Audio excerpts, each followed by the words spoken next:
ఈరోజు మనం తెలుసుకోబోతున్న స్టోరీ బుజ్జి మ్యాన్. శివ టీవీలో స్పైడర్ మ్యాన్ చూస్తూ ఉన్నాడు. స్పైడర్ మ్యాన్ గాల్లో ఎగురుతున్న విధంగా శివ కూడా అటు ఇటు బెడ్ మీద ఎగురుతూ దూకుతూ ఉన్నాడు. చోటు అది చూసి, శివ శివ, అబ్బా నీకిలా కాదు, ముందు ఆ టీవీ గొలాపితే నువ్వే ఈ లోకానికొస్తావు. చోటు టీవీ రిమోట్ తీసుకుని టీవీ ఆఫ్ చేసింది. వెంటనే శివ కోపంగా, చోటు నీకెన్నిసార్లు చెప్పాను స్పైడర్ మ్యాన్ చూస్తుంటే టీవీ ఆఫ్ చేయొద్దని? ఆ రిమోట్ ఇటివ్వు. నేనివ్వను, నీకు తెలుసు కదా ఈరోజు మనం బయటికి వెళ్ళాలి, సినిమా చూడాలని. సినిమాకి ఆలస్యం అవుతుంది. నిన్ను ఇలానే వదిలేస్తే రోజంతా ఆ టీవీ చూసుకుంటూ ఉండిపోతావు. త్వరగా రెడీ అయ్యిరా. చోటు శివకి టీవీ రిమోట్ ఇవ్వకుండా తీసుకెళ్లిపోయాడు. చోటు, ఇంకా ఒక్క దొంగని పట్టుకుంటే అయిపోయేది. అదేం నిజం కాదు, నువ్వేం నిజమైన దొంగని పట్టుకోవడం లేదు, కానీ త్వరగా రా. శివ కొద్దిసేపటికి రెడీ అయ్యి వచ్చాడు. వచ్చావా?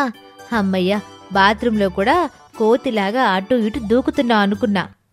శివ చోటు కలిసి నడుచుకుంటూ సినిమాకి వెళ్తున్నారు. దారిలో Shiva, spider man spider man spider man spider man అలా శివ పాడుతూ అటు ఇటు గెంతుతూ ఉన్నాడు. అది చూసిన చోటు, అబ్బబ్బబ్బా, నీకంటే ఆ వీరునయం. కాస్త రోడ్డు మీదైనా తను నెమ్మదిగా నడుస్తాడు, కాని నీలా గెంతడు. అయినా నీకు ఈ స్పైడర్ మ్యాన్ పిచ్చేంటి శివా? పిచ్చి కాదు చోటు, నేను కూడా స్పైడర్ మ్యాన్ లాగా ప్రజల్ని కాపాడుతాను. ఇక్కడ ఎవరికి ఏ ఆపద వచ్చినా కూడా అందరూ స్పైడర్ శివానే పిలవాలి. ఏంటి, స్పైడర్ శివనా? అసలు అది పిలవడానికి ఎంత కామెడీగా ఉందో తెలుసా? అంటూ బుజ్జి నవ్వుతూ ఉంటుంది. అప్పుడే వారి వెనకాల నుండి కిట్టు వస్తాడు. శివమ్యాన్ శివమ్యాన్ అంటూ కిట్టు పరిగెత్తుకుంటూ వస్తూ ఉన్నాడు. ఏంటి శివమ్యానా అంటే ఈ విషయం అందరికీ తెలుసు, నాకు తప్ప. శివమ్యాన్ శివమ్యాన్, నేను కూడా సినిమాకి వస్తాను శివమ్యాన్. నిన్ను సినిమాకి తీసుకెళ్ళడానికి నువ్వు ఇన్నిసార్లు శివమ్యాన్ అని పిలవకో, అస్సలు బాలేదు. కిట్టు, ఇలాంటి వాళ్ళెప్పుడూ ఇంతే, కానీ నువ్వు పిలు, వినడానికి చాలా బాగుంది. అలా ఆ ముగ్గురు కలిసి సినిమాకు వెళ్తూ ఉంటారు. దారిలో ఒక వ్యక్తి ఒక అమ్మాయి దగ్గర మెడలో గోల్డ్ చైన్ లాగేసుకుని పరిగెడుతూ ఉన్నాడు. అప్పుడు ఆ అమ్మాయికి ఏం చెయ్యాలో తెలియక, దొంగ దొంగ, నా మెడలో చైన్ కొట్టేసి తీసుకెళ్లిపోతున్నాడు, ఎవరైనా పట్టుకోండి అంటూ ఆ అమ్మాయి పెద్ద పెద్దగా అరుస్తూ ఉంది. అప్పుడే అటుగా వెళ్తున్న శివ ఆ అమ్మాయి మాటలు విని, దొంగ ఎక్కడా ఎక్కడా? అదిగో అక్కడ అక్కడ పరిగెడుతున్నాడు. ఈ శివ మ్యాన్ ఉండగా దొంగలు ఎక్కడికి తప్పించుకోలేరు అంటూ శివ ఆ దొంగ వెనకాల పరిగెడుతూ ఉన్నాడు. శివ వెనకాల చోటు, కిట్టు ఇద్దరూ శివ శివ ఆగు అంటూ పరిగెడుతూ ఉన్నారు. ఆ దొంగ కొంత దూరం వెళ్ళిన తర్వాత శివ తనకి అడ్డుపడ్డాడు. ఇదిగో, మర్యాదగా ఆ అమ్మాయి చైన్ ఇచ్చేయ్, లేదంటేనా? లేదంటే ఏం చేస్తావు? ఏం చేస్తానా అంటూ శివ ఆ దొంగ మీదకు వెళ్ళాడు. ఆ దొంగ శివని గట్టిగా పట్టుకుని పైకెత్తి పక్కనే ఉన్న ఒక పెద్ద డస్ట్బిన్లో పడేశాడు. బోడ్డనాయలా, నన్నే పట్టుకోవాలని చూస్తావా అంటూ దొంగ అక్కడి నుంచి వెళ్ళిపోయాడు. డస్ట్బిన్లో పడ్డ శివ అమ్మా అమ్మా అంటూ పైకి లేవటానికి ప్రయత్నిస్తూ ఉండగా ఆ డస్ట్బిన్లో ఏదో మెరుస్తున్నట్టుగా ఉంది. శివ దానిని చూసి చెయ్యి పెట్టి తీస్తే అది మనిషి తలలాగా ఉన్న ఒక బొమ్మ. దాని కళ్ళ నుండి లైట్ వస్తుంది. హే, ఇది భలే ఉందే, ఏంటిది? హాయ్, ఐఎమ్ బుజ్జి అని అనగానే శివ షాక్ అయిపోయాడు. అప్పటికే చోటు ఇంకా కిట్టు శివ దగ్గరికొచ్చి, శివ శివ, నీకేం కాలేదు కదా?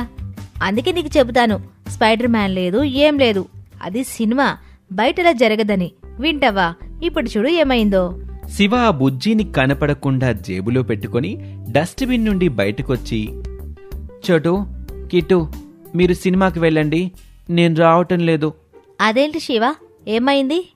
నాకు మూడ్ పోయింది, మీరు వెళ్ళండి. శివ, ఎప్పుడు ఇలానే చేస్తావు. పద కిట్టు, మనం వెళ్దాం. అలా చోటు కిట్టు ఇద్దరూ సినిమాకి వెళ్లారు. శివ మాత్రం బుజ్జిని తీసుకుని ఇంటికెళ్ళిపోయాడు. తన గదికి లాక్ చేసుకుని జేబులో నుండి బుజ్జిని బయటకు తీశాడు. హాయ్ బుజ్జి. హాయ్ శివ. నా పేరు నీకెలా తెలుసు? నేను చాలా తెలివైన దాన్ని శివ. అక్కడ మీ ఫ్రెండ్స్ నిన్ను శివ అని పిలువగా నేను విన్నాను కదా. అసలు నువ్వు ఆ డస్ట్బిన్ లో ఎందుకు పడ్డావు? శివ తను స్పైడర్ మ్యాన్ లాగా ఏం చెయ్యాలో చెబుతూ తను దొంగను పట్టుకునే క్రమంలో ఏం జరిగిందో అంతా బుజ్జికి చెప్పాడు. అయితే నువ్వు మంచి కోసం పోరాడదాం అనుకుంటున్నావు కాబట్టి నేను నీకు సహాయం చేస్తాను. అవునా బుజ్జి, చాలా థ్యాంక్స్. నన్ను కూడా నువ్వు స్పైడర్ మ్యాన్ చేస్తావా? అంతకు మించి చేస్తాను. ముందు నీకు ఒక వెహికలే తయారు చేస్తాను. అందుకు నాకు కావలసిన వస్తువులు తీసుకునిరా. బుజ్జి చెప్పిన వస్తువులన్నీ శివ తీసుకుని వచ్చాడు. బుజ్జి వాటితో ఒక మంచి కార్ని తయారు చేసింది.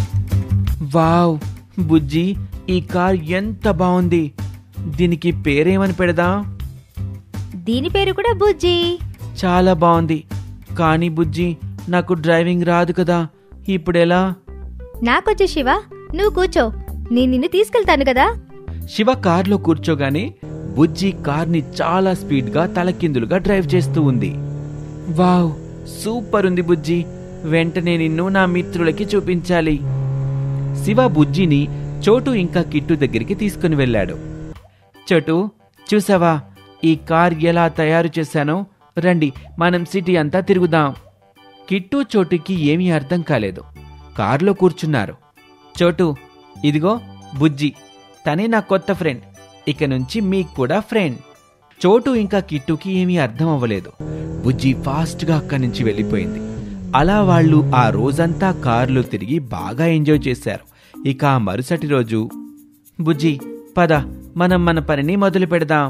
శివ, ఏం పని మొదలు పెడుతున్నావు? ఈ ప్రపంచాన్ని కాపాడాలి కదా అంటూ శివ కారులో కూర్చోగానే బుజ్జి ఫాస్ట్గా వెళ్ళిపోయింది. అలా రోడ్డు మీద వెళ్తూ ఉంటే ఒక ముగ్గురు వ్యక్తులు కవితని కిడ్నాప్ చేసి కారులో తీసుకుని వెళ్తున్నారు. బుజ్జి, అదిగో అక్కడ చూడు, ఎవరో ఒక అమ్మాయిని కిడ్నాప్ చేసి తీసుకువెళ్తున్నారు. పద మనం ఆ అమ్మాయిని కాపాడాలి. బుజ్జి ఫాస్ట్గా వెళ్ళి ఆ కార్ ముందు అడ్డంగా ఆగింది. అప్పుడు అందులో నుండి ముగ్గురు వ్యక్తులు బయటకొచ్చారు.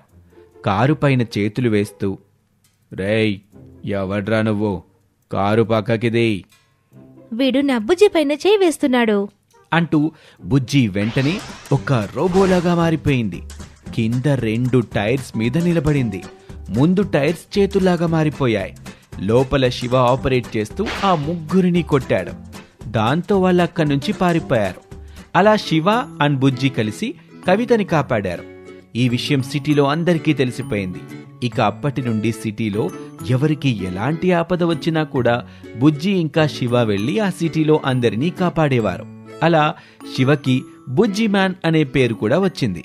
ఇది ఇవాల్టి స్టోరీ. మరొక ఆసక్తికర కథలో మళ్ళీ కలుద్దాం. నమస్తే.